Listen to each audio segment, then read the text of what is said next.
Okay, so I find that the Nuvo Iron pre-assembled metal gate is a great solution for the fence in my backyard.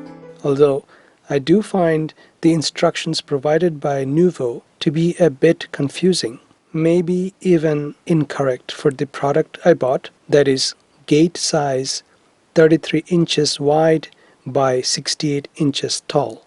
I'm showing in this video where exactly I find the instructions confusing and the adjustments I made to correctly install my gate.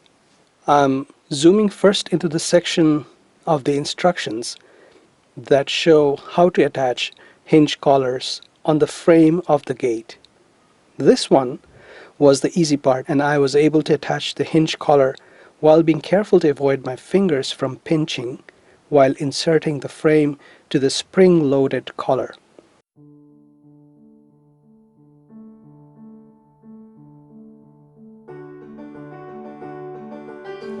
The spring is for the self-closing mechanism of the gate.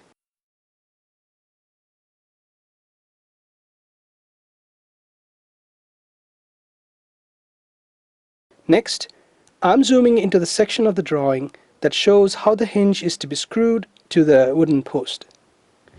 The hinge collar needs to be attached to the frame of the gate. Using the dotted lines I drew around the hinge, I try to map the placement of the hinge on my wooden post. And here's the problem. The hinge cannot be screwed where the diagram seems to indicate. Rather, the hinge needs to be screwed to the face of the post that is at 90 degrees from the indicated position, like so.